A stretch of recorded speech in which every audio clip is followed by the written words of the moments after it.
El pelo es una estructura queratinosa que se desarrolla como consecuencia de unas pequeñas células germinativas o células madre que las generan. El pelo es, por tanto, el resultado de un proceso celular. Estas células se encuentran en reposo dentro de la epidermis. En un momento determinado y por razones aún desconocidas, se activan para el inicio de la formación del pelo. Es entonces cuando la epidermis se engrosa y las células madre comienzan a migrar hacia la dermis. Una vez allí, las células madre comienzan el proceso de creación del pelo, iniciándose por la zona más profunda.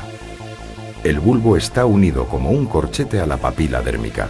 A través de la comunicación establecida entre el tejido epitelial del bulbo y el tejido conectivo de la papila, se comienza a intercambiar mensajes provocando que estas células inicien la multiplicación de los queratinocitos en la parte más baja del bulbo. El pelo es, por lo tanto, la consecuencia de una multiplicación celular llamada mitosis. La presión hacia arriba de estos queratinocitos es lo que obliga al tallo piloso a subir hasta la superficie. El pelo tiene la tasa más alta de multiplicación celular del cuerpo humano. Esto explica su increíble velocidad de crecimiento de casi 1 centímetro en pocos días. Esta fase de crecimiento puede durar desde unos pocos meses hasta los 10 años y se llama anágena. En un momento determinado se frena la producción de queratinocitos y el pelo entra en una fase llamada catágena, que puede durar entre 1 a 3 semanas. El volumen del bulbo disminuye y se separa de la papila, comenzando a ascender a la superficie de la epidermis. Esta separación significa la muerte del pelo. A partir de este punto, el pelo se desprenderá con cualquier ligero movimiento. Esta fase se llama telógena. Durante dicho periodo, la papila abandona las profundidades de la dermis y permanecerá durante varios meses en una fase latente o de reposo. Pasado cierto tiempo y ante un estímulo aún desconocido, se restablecerá la comunicación entre el bulbo y la papila y comenzará un nuevo ciclo del pelo. La depilación es el proceso mediante el cual el pelo es eliminado de la piel. Tal y como acabamos de ver, las células germinativas son las únicas responsables de la aparición y el crecimiento del pelo, por lo que si en la depilación estas células son destruidas, el pelo nunca más volverá a crecer. Hablamos entonces de depilación permanente o definitiva.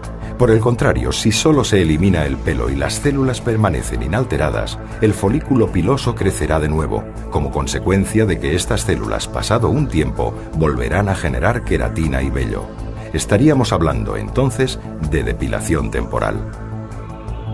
Veamos algunos casos de depilación temporal.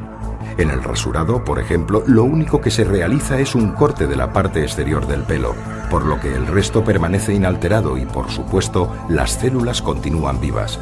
Pasadas unas horas, el pelo vuelve a salir a la superficie. En el caso de la depilación con cera o pinzas, el pelo es arrancado íntegramente, pero las células germinativas ni se alteran ni son afectadas, por lo que siguen produciendo queratina. Después de unos días, el pelo es visible de nuevo. La depilación permanente solo será posible, como ya hemos comentado, mediante la eliminación de las células madre, pero ¿cómo conseguirlo? La única manera científicamente probada hasta ahora es a través del calentamiento del pelo, que actúa de conductor térmico por encima de los 60 grados, temperatura que hace que se degeneren las células germinativas que están en contacto con la base del pelo.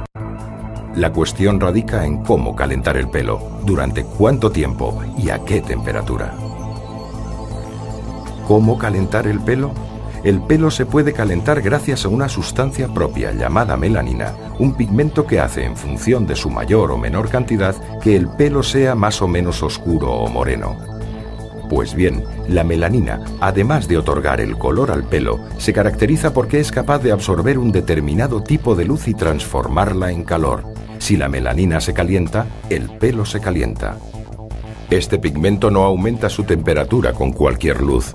Solo lo hace con luz roja pura o, lo que es lo mismo, con un láser de diodo. Es importante distinguir entre luces pulsadas y láseres. Las luces pulsadas son de diferentes colores y todos ellos juntos. En este caso, la melanina solo absorbería la parte roja, por lo que el pelo se calentaría muy poco. Los láseres, por el contrario, emiten un único color. El láser de diodo es el que genera la luz roja pura y por ello la melanina absorbe toda la luz y el pelo se calienta correctamente. Ahora que sabemos cómo se puede calentar el pelo, es esencial determinar qué temperatura tiene que alcanzar y durante cuánto tiempo. El folículo piloso debe ser calentado como mínimo a 60 grados y conseguirlo en un tiempo inferior a los 30 milisegundos. De esta manera, el pelo y las células se destruyen sin que el tejido que lo rodea se vea afectado. Esta es la llamada teoría de la fototermólisis selectiva. Si no se logra que el pelo alcance al menos esa temperatura y durante ese tiempo, los resultados no son efectivos. Por eso, solo los equipos con potencia y que disponen de unos parámetros muy determinados son los que lo consiguen. La energía necesaria para este proceso es muy alta y por ello se precisa necesariamente de un sistema de frío que proteja la piel. Por lo tanto, y como resumen, para conseguir resultados definitivos en depilación es necesario utilizar un láser de diodo de 810 nanómetros con alta potencia que primero enfríe la piel y a continuación emita la energía suficiente para calentar el pelo y degenerar las células pilosas. El pelo, pasados unos días, es expulsado por la piel y no vuelve a crecer más.